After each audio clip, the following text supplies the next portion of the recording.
Hey guys, Mr. Yeisley here. So we're on to lesson number 14, which is just a continuation of what we worked on in lesson number 12 and 13.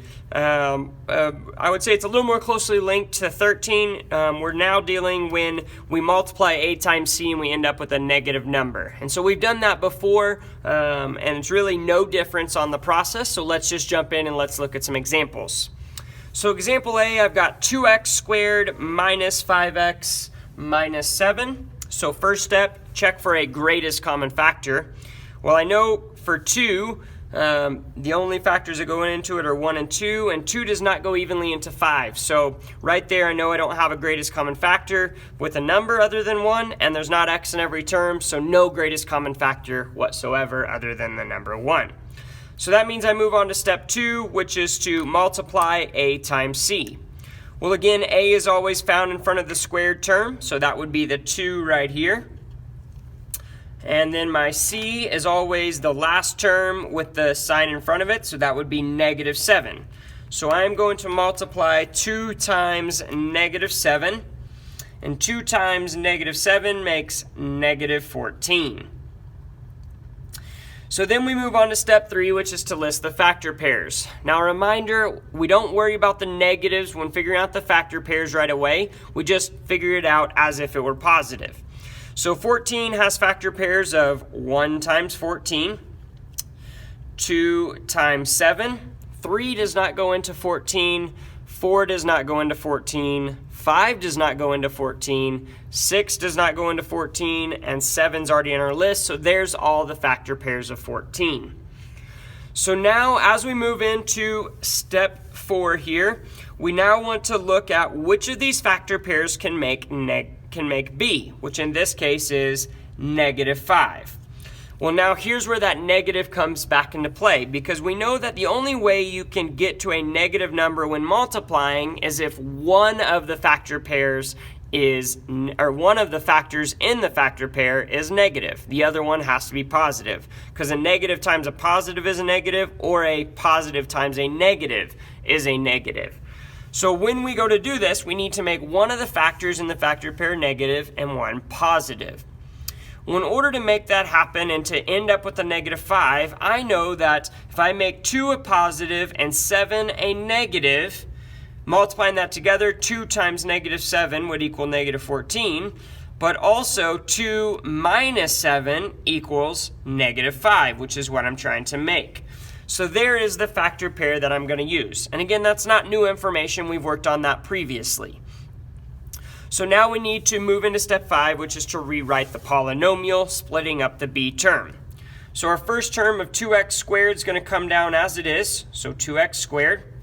We're going to split the b term, negative 5x, into 2 terms, which are positive 2x and negative 7x. And then we're going to bring down our last term of negative 7. So once we are there, then we need to group up in step 6. So step 6, group the first 2 terms, group the second 2 terms, including the sign in front of the third term. Then we need to factor out the greatest common factor of each grouping. Well, the greatest common factor of 2x squared plus 2x, well, they both have 2, so I know 2 is a part of the greatest common factor. And the greatest amount of x's that's in both of them is one of the x's, so 2x is my greatest common factor. Well, now working backwards, what did I multiply 2x by to get to x squared? Well, 2 times 1 equals 2, but x times x equals x squared. So 2x times x equals 2x squared. Well, then what did I multiply 2x by to get to positive 2x? Well, the only way you can end up with the same thing and it stays positive is to multiply it by a positive 1. So there is my first grouping factored out. So now I need to factor out the greatest common factor of negative 7x minus 7. Well, I see that they both have 7's, but they don't both have x's, so 7 is a part of that. And because my lead term is negative, that means that this is a negative 7 for my greatest common factor. So then we work backwards again. What did I multiply negative 7 by to get to negative 7x? Well, negative 7 times positive 1 would equal negative 7, and then we would need to bring the x down, so we could write 1x or just x. And then what did I multiply negative 7 by to get to negative 7? Well, that would be positive 1. So there we go. Now again, if we did our factoring correctly, we should have the same thing inside the parentheses, which we do, of x plus 1. So there's my first parenthesis, x plus 1. My second parenthesis is what's left over, which is 2x minus 7. All right, well that is how we work with it when AC is negative. So let's move on to example B and try that one out as well. All right, so first step, look for a greatest common factor. When I look at this, again, not all terms have an x, right? And I see that one term is positive, even, and 2 of the terms are odd. And 5 only has factors of 1 and 5. 5 does not go in 4, so no greatest common factor here, all right? And most of us probably see that, and that's fine. So now we move on to step 2, which is to multiply A times C. Well, again, A is in front of our squared term, so that is the 4 right here. So 4 is A. C is at the end, including the sign in front of it, so that is negative 5. So we are going to multiply 4 times negative 5. 4 times negative 5 is negative 20.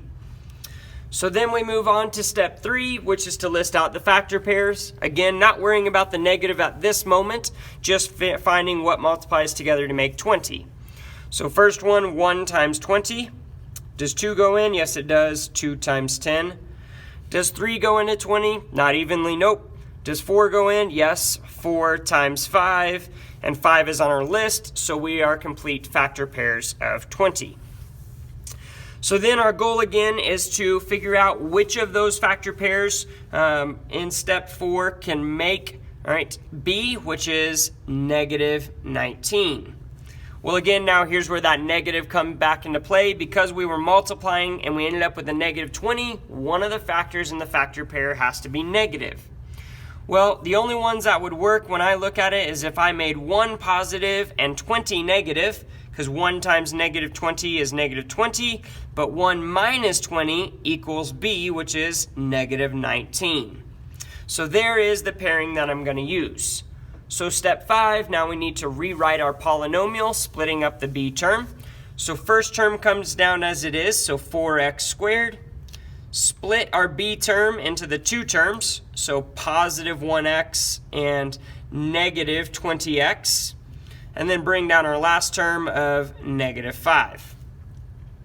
So now we're into step 6, which is to group up the terms. So group the first 2 terms, group the second 2 terms, including the sign in front of that third term. And now we need to factor out the greatest common factor of each grouping. So the greatest common factor of 4x squared plus 1x, well, they don't have any numbers in common because 1 can't have anything greater than 1. But they do have x in common, so I'm going to factor out a greatest common factor of x. Well, again, working backwards, what did I multiply x by to get to 4x squared? Well, the coefficient of x is 1. 1 times 4 equals 4, so I'm going to have a 4 left. And then x times x equals x squared. So 4x times x equals 4x squared. Well, then again, what did I multiply x by to get to positive 1x? Well, that would just be positive 1. And there's the end of that factoring. Now we need to factor out the greatest common factor of negative 20x minus 5.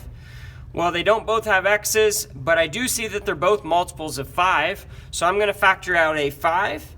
And then because my lead term was negative, I'm going to make that a negative 5. So then what did I multiply negative 5 by to get to negative 20? Well, that would be positive 4. And then I need to bring my x down. And then what did I multiply negative 5 by to get to negative 5? Well, that would be positive 1. Now again, if I did this correctly, these parentheses have to be the same, which they are. So 4x plus 1 is my first parenthesis. What's left over, which is x minus 5, is my second parenthesis. All right, well, let's take a look now at example C. I'd encourage you to try that one on your own, then check your answer with mine. So example C, first step, check for a greatest common factor. I see that they don't all 3 have x's on them. Now I do see that 6 and 12 have a common factor of 6, but this middle term doesn't have a coefficient listed, which means that it is 1, and 1 does not have anything greater than 1 in common with any other term. So no greatest common factor, so that means we move into step 2, which is multiply a times c. So that means I need to do 6 times negative 12. Well, if you're not sure what that is, we can just multiply that real quick. 12 times 6, 6 times 2 is 12. Carry the 1, 6 times 1 is 6, plus 1 is 7, so 72. And again, it was a positive times a negative, so negative 72 is what I ended up with. So then, next step, step 3, list the factor pairs. Again, we're not going to worry about the negative at the moment, but factor pairs of 72 are first 1 and 72. Does 2 go in? Yep, 2 times 36. Does 3 go in? Yes, it does. 3 times, and if you're not sure, you can always divide it out, 3 into 72. 3 goes into 7 2 times. 2 times 3 is 6. 7 minus 6 is 1. Bring the 2 down. So 12. 3 goes into 12 4 times. And 4 times 3 is 12, so nothing left over. So it goes evenly. And it goes 24 times. Now again, does 4 go in? Yes, it does as well. So 4, again, if you're not sure, you can divide it out. But I know just offhand that 4 times 18 equals 72. Does 5 go in? No, it doesn't. Does 6 go in? Yes, I know that 6 goes in. It goes in 6 times 12, because that's what we multiplied to get there. Now, does 7 go into 72? No, it doesn't. Does 8 go into 72? Yes, it does. 8 times 9.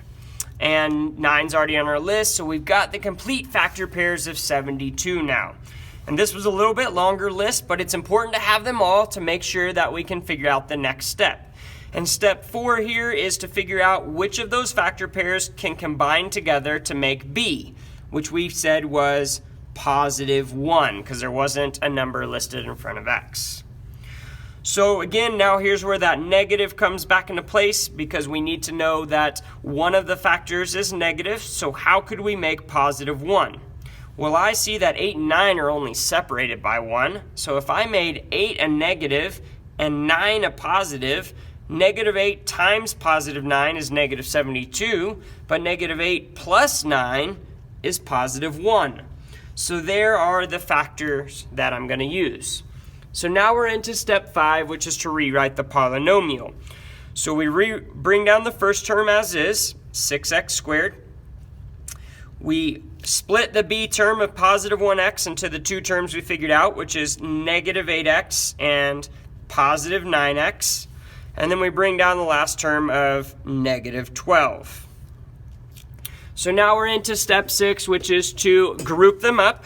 So I'm going to group the first two terms and group the second two terms, including the sign in front of that third one. And now factor out the greatest common factor. Well, the greatest common factor of 6x squared minus 8x, well, I know that 6 and 8 have a common factor of 2. So I'm going to factor out a 2. And then I know they also have a common factor between x squared and x of x. So there's the greatest common factor. So now let's figure out what we multiplied to get there. Well, what do I multiply 2 by to get to 6? Well, that would be 3. And what do I multiply x by to get to x squared? Well, that would be x. So then what did I multiply 2 by to get to negative 8? Well, that would be negative 4. What did I multiply x by to get to x? Well, that would just be 1. So that's the end of that parenthesis. So then I need to factor out the greatest common factor of positive 9x minus 12. Well, I see that both of them don't have x, so it's not going to have an x in it. I also know that positive 9 or let's just say 9 and 12 have a greatest common factor of 3. 3 goes into both of those. Now, because my lead term is positive, I'm going to make that a positive 3. So now what did I multiply positive 3 by to get to positive 9x? Well, positive 3 times positive 3 equals 9, and then bring the x down. And then what did I multiply positive 3 by to get to negative 12? Well, 3 times 4 equals 12, and a positive times a negative equals a negative. So there is my factored out. Now again, if we did this correctly, these parentheses should be the same, which they are. They're both 3x minus 4. So there's my first parenthesis. Then my second parenthesis is what's left over, which is 2x plus 3. So I'm going to write that out. And there is my answer. All right, well, if you have any additional questions on that, please let me know. But otherwise, you should have what you need to continue on to lesson number 15.